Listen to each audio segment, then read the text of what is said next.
You're scrolling through endless options, wondering if you'll end up spending a lot of money on a massage chair that just sits there looking fancy, or if you'll actually get the relief you need after a long day at the desk. I get that hesitation. You've probably heard the hype, seen a few glossy videos, but you still worry about buying the wrong thing, especially when the price tag is high enough to make you think twice. Link is in the description if you want to check the product details on Amazon.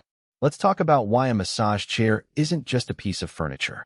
In this space, the real deal comes down to three things: how well it adapts to your body shape, how intense and varied the massage feels over time, and whether it can genuinely replace a few visits to a spa or a therapist.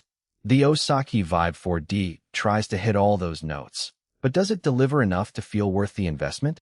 I dug into the specs, read through the handful of reviews that are out there, and thought about how the chair would actually sit in a typical living room or home office. Here's what I found. First off, the Vibe uses what Osaki calls a latest generation robotic 4D massage system. In practice, that means the rollers don't just move up and down the back. They can also twist and glide in three-dimensional patterns, mimicking the hand motions of a real therapist. For someone who spends 8 hours hunched over a laptop, that extra twist can feel like the difference between a light pat and a deep tissue push that actually reaches the knots in the shoulder blades. I imagined a scenario where you finish a day of back-to-back meetings, you press start, and the chair automatically detects the curve of your spine, then rolls its way along, adjusting pressure as it goes. That automatic body scan is a practical strength. You don't have to spend minutes fiddling with manual settings to get a decent fit.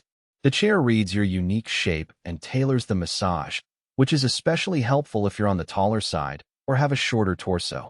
The machine won't just stop at the midpoint of your back. One feature that stands out for people with leg fatigue is the deep calf kneading. Osaki added a moving calf rest that lifts and presses against your lower legs while the rollers work the back. I can picture a runner who's just finished a half marathon, stepping into the chair and feeling that targeted calf work helped flush out the lactic acid that builds up after long runs. It's a real convenience if you're used to stretching on the floor or using a separate foot massager. The 32 air cells scattered across the seat, back, and foot sections add a gentle compression that feels similar to a hug, improving circulation without the need for a separate pneumatic device. Space is always a big question with these massive chairs. Osaki markets the Vibe as having space-saving technology that lets the chair tuck into a narrower footprint when you're not using it. In my own apartment, the chair would sit just behind a sofa, and when you recline into the zero-gravity position, the whole thing folds a bit lower, allowing you to walk around it without constantly bumping into a bulky object.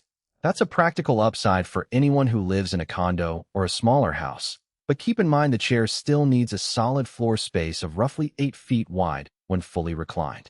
If you're a renter with a tight hallway or a narrow bedroom, the dimensions could still be a deal breaker. Zero gravity is a term you see a lot in the marketing world, originally borrowed from NASA. The idea is simple. Tilt the body so the legs are elevated above the heart, which can reduce spinal compression and improve blood flow. In everyday life, that translates to a feeling of weightlessness after you're done with a session. You might notice less lower back ache the next morning, especially if you've been doing a lot of lifting or standing. For an office worker who spends the day in a chair, this can be a subtle but noticeable benefit, turning the Vibe into more than just a luxury, but a genuine ergonomic aid. Now, let's address the not-so-glamorous side. The first thing many users notice is the noise level. The rollers and air cells are fairly quiet, but the motor that drives the deep calf rest can produce a low hum that's audible if you're in a quiet room or trying to fall asleep after a late session. It's not a scream, but it's there, and if you're sensitive to background noise, you might want to keep the chair in a separate area from the bedroom. Another practical consideration is the control panel. It's packed with options. You have intensity levels, program selections, and the ability to manually adjust each air cell. For tech-savvy folks, that's a playground. For someone who just wants, press one button and relax. The learning curve could feel a little steep at first. The manual does.